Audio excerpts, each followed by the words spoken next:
প্রিয় এইচএসসি পরীক্ষার্থী বন্ধুরা, আশা করছি তোমরা সকলেই ভালো আছো। ইতোমধ্যেই তোমরা বাংলা প্রথম পত্র এবং বাংলা দ্বিতীয় পত্র দুটি পরীক্ষা দিয়েছো। আশা করছি উভয় পরীক্ষাই তোমাদের ভালো হয়েছে।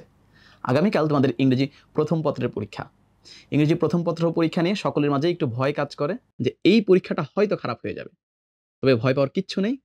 সামান্য কিছু স্ট্র্যাটেজি ফলো করলেই ইংরেজি প্রথম পত্র পরীক্ষায়ও ভালো করা সম্ভব।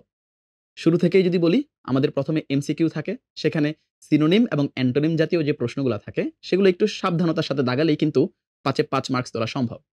কোয়েশ্চেন অ্যান্সারে গেলে সেখানে প্রতি কোয়েশ্চেনের মান ৩ করে আমাদের ৩ থেকে ৫ সেন্টেন্সে লেখা উচিত। যদি কেউ এর কম কিংবা এর বেশি লিখি, প্রায়ই দেখা যায় টিচার একটু বিরক্ত ফিল করে। সো এটা একটু ঠিক রাখতে পারি। ফ্লোচার্টের ক্ষেত্রে প্রথম দেওয়া যে তথ্যটা থাকবে সেই ফরম্যাটটাই অনুসরণ করা উচিত। প্রথমটা যদি জিরান্ড থাকে, ইনফিনিটিভও থাকতে পারে, পার্টিসিপলও থাকতে পারে। যেই ফরম্যাট থাকবে সেই ফরম্যাটেই বাকি ৫ টা পূরণ করা। তথ্যগুলা শেষে কোনো ফুল স্টপ না দেওয়া, তথ্যগুলার ধারাবাহিকতা ঠিক রাখা, এটা কিন্তু খুবই গুরুত্বপূর্ণ। এরপর আসে সামারি রাইটিং। সামারিতে আমরা অনেক সময় অনেক বেশি তথ্য লিখে ফেলি। এক্ষেত্রে আমরা কি করতে পারি? প্রথম যে প্যাসেজটা থাকবে সেই প্যাসেজের মধ্যে গুরুত্বপূর্ণ তথ্যগুলো আন্ডারলাইন করে ফেলতে পারি।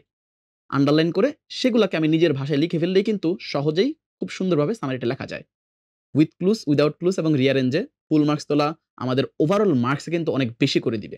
তো এই জায়গাটা একটু খেয়াল রাখতে পারি। বেশি, বেশি করে প্র্যাকটিস করব।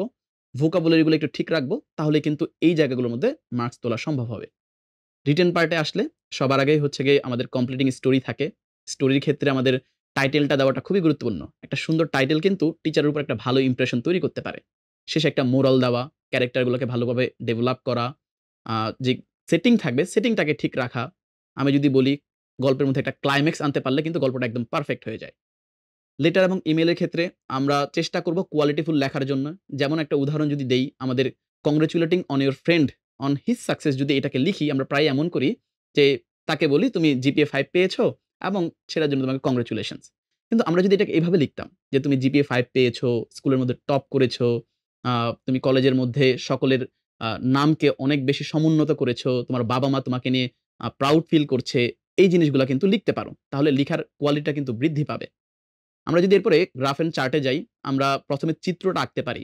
এরপরে সেটাকে একটা ইন্ট্রোডাক্টরি লাইন দিয়ে চিত্রটা সম্বন্ধে সেটা গ্রাফ চার্ট হোক অথবা পাই চার্ট হোক সেটাকে ইন্ট্রোডিউস করা। এরপরে তথ্যগুলাকে লেখা, একটা, একটা করে তথ্যগুলা আনা, পারস্পরিক সেগুলার কম্প্যারিজন দেখানো, হাইয়েস্ট লিখা, লোয়েস্ট লিখা, তারপরে সকল তথ্যের ভিত্তিতে একটা ডিসিশন দেওয়া। এই সবকিছু কিন্তু তোমার গ্রাফ এবং চার্টটাকে আরো সুন্দর করে তুলবে। এছাড়া বাংলা প্রথম পত্র এবং বাংলা দ্বিতীয় পত্র, এই ২ জায়গায় যে খুঁটিনাটি ভুলগুলা হয়েছে সেগুলো ঠিক রাখতে পারো। টাইম ম্যানেজমেন্টের ক্ষেত্রে যে ঝামেলাগুলো তোমরা ফেস করেছো সেটাকেও একটু মাথায় রাখতে পারো। এছাড়া জেনারেল যে ইনস্ট্রাকশন গুলা আছে, পরীক্ষার আগের রাতে একটু তাড়াতাড়ি ঘুমিয়ে যাওয়া, পরীক্ষার আগে থেকেই তোমার ব্যাগকে গুছিয়ে ফেলা, যে admit card, registration card, pencil, কলম সবকিছু তুমি নিয়েছো কিনা। পরীক্ষার সকালে ঘুম থেকে একটু তাড়াতাড়ি উঠে তাড়াতাড়ি একটু যাত্রা শুরু করা যাতে পরীক্ষার হলে তুমি ৩০ মিনিট আগে পৌঁছে যেতে পারো। নিজেকে একটু নার্ভটাকে কন্ট্রোলে রাখা। এগুলা কিন্তু তোমার পরীক্ষাতে ভালো একটা ইমপ্রেশন ফেলবে। আশা করছি তোমরা সকলেই ভালো পরীক্ষা দিবে। সকলের জন্য অনেক, অনেক শুভকামনা।